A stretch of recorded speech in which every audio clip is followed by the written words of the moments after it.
Okay, so we're going to speak about control, secretion, and motility, basically the external influences on the gastrointestinal system. So far we've talked about kind of the main organs and their function. We talked about the absorption, how we get from those large macromolecules to smaller micronutrients, and then the mechanisms by which they can be absorbed across the GI tract. We've also talked about the four main processes. So we talked about absorption, digestion, digestion precedes absorption, and then we talked about secretion and motility briefly. So today we're going to look at how the nervous system, along with certain important hormones, influence the gastrointestinal function and how that is regulated. So in general terms, describe the role of short reflex pathways, long reflex pathways, and gastrointestinal hormones in the control of digestive function. So let's start off with some illustration here. And let's kind of look at the overview of GI regulation. So the GI system is a little bit different from most of our other body systems. It's quite unique in that it is not striving for homeostasis. So whereas the cardiovascular system, the renal system, the brain to some extent are striving for homeostasis, the GI system is really using everything that we give it. So a good example, if the GI system were striving for homeostasis, it would absorb maybe some of the nutrients, just what the body needs, and then it would excrete the rest as waste. But that does not happen. If I eat 5,000 calories, my body's going to absorb all 5,000 calories, and it's going to use what it needs and store the rest. So in this way, we see that the GI system is not regulated by homeostasis. It is actually going to take everything we give it as opposed to discarding what it doesn't need. Okay, so let's talk about GI regulation here. So the first thing we mentioned is that it is not regulated by homeostasis.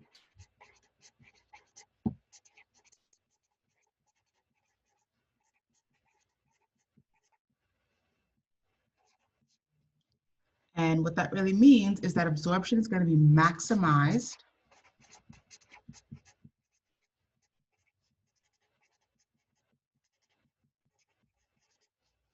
regardless of the body's energetic needs.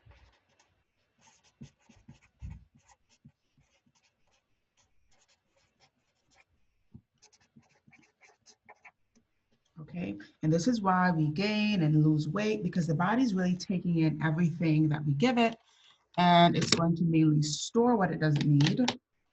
And to some extent, that could be an evolutionary mechanism, a protective mechanism for times where we don't have food. But in terms of a day-to-day, scenario where we're in a society where we have readily access to food, that is not so much of a good thing. But that's just the way the body is. So let's talk about the neural regulation of the GI system. Oops.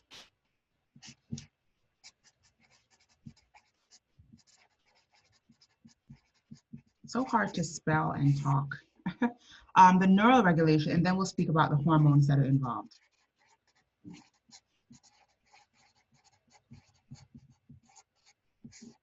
Okay, so we have two main branches of the nervous system that are playing a role here with the GI system. We have the enteric nervous system.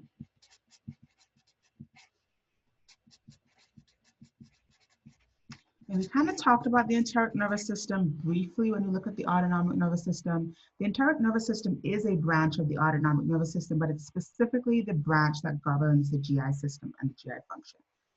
Okay, so you can kind of think of it as synonymous with autonomic, but just the GI branch of that autonomic. And we often refer to this as the intrinsic nervous system. Right, this is happening within the GI, controlled by the GI. These are the nerves that are making up the GI. We talked about these plexuses before. We talked about the submucosal plexus. That network of nerves in the submucosal layer, we also call this the Meissners. plexus. And then we also mentioned the myenteric plexus,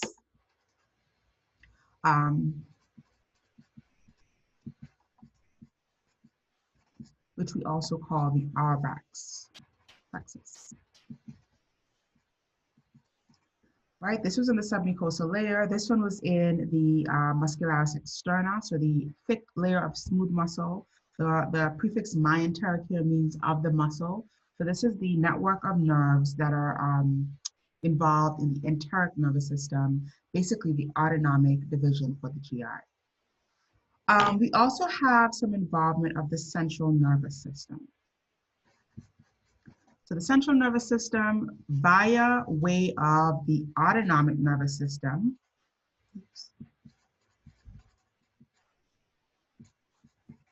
which is more of the extrinsic branch here, also plays a role in neural regulation of the GI. So when we say autonomic here, we're really talking about the parasympathetic versus sympathetic, whereas the enteric is just going to the GI. This is within the GI, and this is the autonomic branch that is within the GI. Here we're speaking about sympathetic and the parasympathetic branch, the vagus nerve, etc. So the function of the central nervous system is basically to coordinate between the enteric nervous system within the GI and the central nervous system, which is brain and spinal cord. It's going to coordinate between the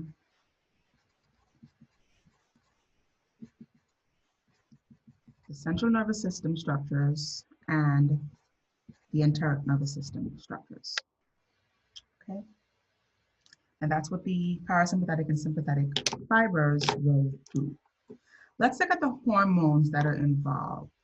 Okay, and we're going to just briefly introduce the hormones here. We'll talk much more about their function throughout the course of today. So we've got gastrin. We already spoke about gastrin a little bit. We talked about the fact that it was released from the G cells of the gastric glands. We're going to talk about gastrin's role. It's going to stimulate acid secretion, stimulate motility of the stomach to get that food moving through. Another hormone is cholecystokinin. Cholecystokinin. And CCK is the abbreviation for short. Cholecystokinin is going to be a hormone of the duodenum and the jejunum, so the early parts of the small intestine. It's going to help to stimulate bile secretion. It's going to help to stimulate pancreatic enzyme, pancreatic juice secretion, and it's going to block acid secretion, right? By the time we get into the duodenum, we no longer need acid to be secreted. We no longer need the stomach to be active. And so it's kind of gonna act in opposition to gastrin. Again, we'll talk more about this, but just bear that in mind. You can even make a note of that here on this table. Then we have secretin or secretin.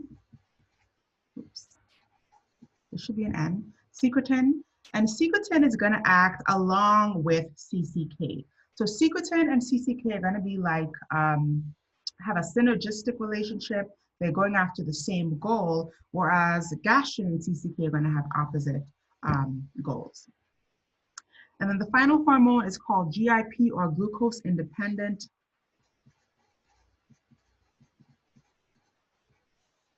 Glucose independent insulinotropic. And this word alone should tell us that it stimulates the release of insulin, insulinotropic peptide. And this is abbreviated GIP for short. So these are the main hormones, the four main hormones. There are other hormones that are involved in the GI system, such as leptin and ghrelin, that control hunger and satiety sensations. We're not going to talk about those. These are the four main ones that we're going to speak about. These are the ones that influence secretion, motility, whether or not juices are secreted, bicarbonate secretion, bile secretion, etc. Okay? All right.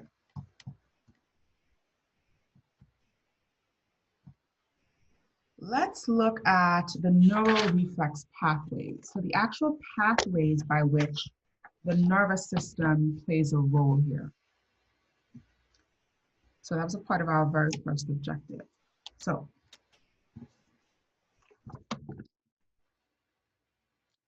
Let's talk about the GI reflex pathways. So first off, we have two pathways. There's the intrinsic regulation.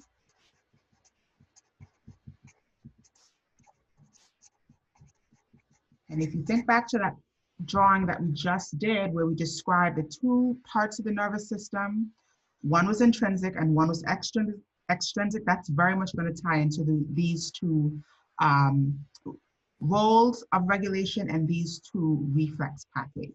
The intrinsic regulation governs the short reflex pathway.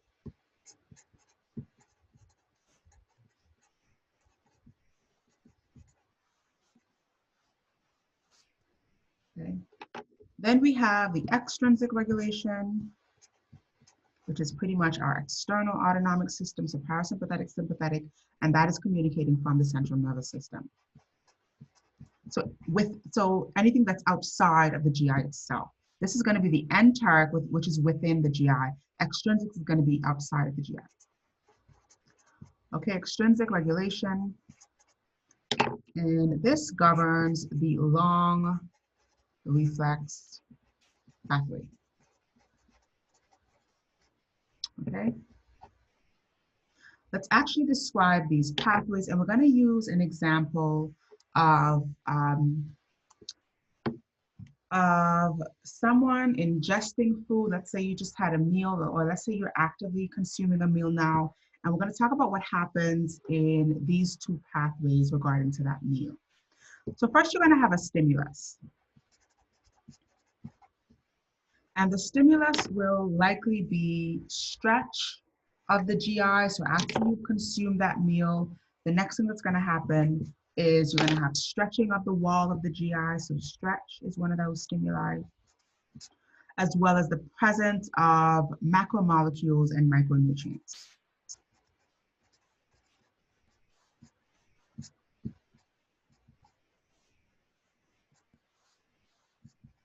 So the presence of these things within the GI is going to be that initial stimulus.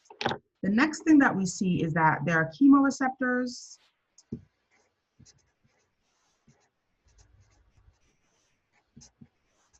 that are detecting the chemical makeup of that food. There are mechanoreceptors that are detecting that stretch. There are osmoreceptors that are detecting the osmolarity of the contents of the GI from that meal. The first thing is that is going to elicit a long reflex pathway to the central nervous system. So this is the long reflex. And when we say long reflex, these are features these are things like emotion about food, the sight of food, the smell of the meal that you're consuming. All of those are elicited by the long reflex pathway. So if you think about it, this is going directly to the central nervous system, but it's going to have an effect on the GI. But this is kind of the long route around, okay? So this is the long reflex pathway. Sends a signal to the central nervous system about the sight of food, about the smell of food. Could be something that you're emotionally connected to, if it's a meal that maybe your mom made or something like that. And so that tells the central nervous system to then engage the autonomic nervous system, which has two branches, the parasympathetic nervous system and the sympathetic nervous system. And because we are engaging this, because you've ingested a meal, we're going to actually block the sympathetic and we're going to activate the parasympathetic. Okay. And these then send signals on to the enteric nervous system. Remember, the enteric nervous system is within the GI itself. So here again, we're blocking the sympathetic input here, and we're activating the parasympathetic input onto the enteric nervous system. And the enteric nervous system will then bring about the response, but it brings about the response in two ways. It is going to activate the endocrine system, as well as the actual cells of the GI themselves. So here the enteric nervous system activates the endocrine system along with the effector cells of the GI, okay? And this is going to be the smooth muscle cells of the GI wall, as well as the glands of the GI. Okay, these are the effector cells. Now, in terms of the endocrine system, these are going to be some of the hormones that we're going to talk about today. So that the endocrine system gets engaged here. We got hormones released into the blood.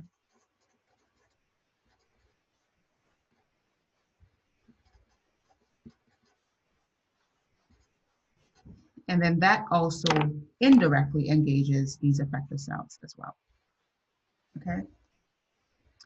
And the engagement of these effector cells is what brings about our response. All right, so this is what gets us to our final response. And that response is secretion from the glands and motility from the smooth muscle.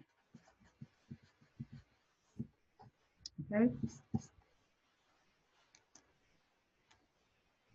So we forgot to point out the short reflex. So the short reflex here is that we can go directly from these receptors, these chemoreceptors, mechanoreceptors, osmoreceptors, and feed immediately down onto the enteric nervous system. We can bypass the CNS altogether. And this is called a short reflex pathway. Okay. So let's kind of walk through this here again one more time. So the stimulus is we ingest a meal, the presence of food in our mouth, the sensation of carbs and proteins and fats, stimulates osmoreceptors, mechanoreceptors, and chemoreceptors to elicit two different types of responses or two different pathways to get to a response. The long pathway is that because of the smell of the food, because of the sight, the sensation, probably the emotion, the thoughts even of that meal, we're going to send signals to the central nervous system. The central nervous system will communicate to the autonomic nervous system. It will block the sympathetic nervous system and engage or excite the parasympathetic nervous system. And then that will elicit the enteric nervous system, which are the nerves within the GI. Okay, let's put a note here. This is going to be the submucosal plexus and the myenteric plexus. Okay, and then the nerves of the GI are going to kind of take over from there. They're going to elicit the endocrine system indirectly via hormones, but then they're also going to directly affect those smooth muscle cells and those glands to release their secretions and to begin to create the peristaltic contractions, which create motility to move the food along, okay? And then the short reflex, kind of the shortcut of that, is that we can go immediately from these chemoreceptors and mechanoreceptors, osmoreceptors, and feed that directly onto the enteric nervous system, completely bypassing the central nervous system, and likewise bring about those same two responses of increased secretions and increased motility. Okay, so both of these pathways are kind of happening at the same time. Obviously, one is going to take a little bit longer and one is going to be more of an immediate response. Okay, let me pause here a little bit and see if there are any questions about this.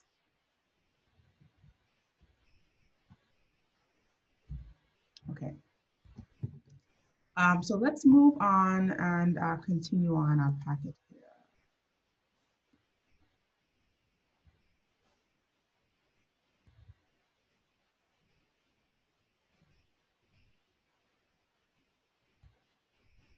Okay. So in the way of neural and endocrine pathways, we have kind of three phases of gastrointestinal control. There's the cephalic phase, where stimuli that are received in the head, such as thoughts, taste, and smell, get elicited, and those require input from the central nervous system. Again, that long reflex pathway where we send signals to the brain sends signals to our sympathetic and parasympathetic, and then we send those signals to the entire nervous system.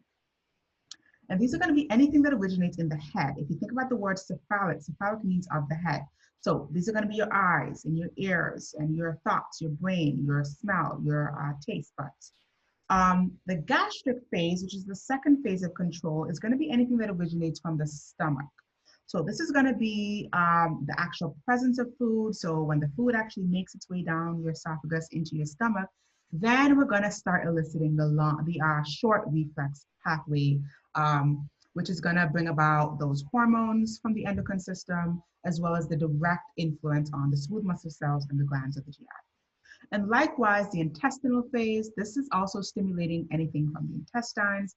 So when that food makes its way to the intestine, then again, the long and short reflexes are going to be at play here.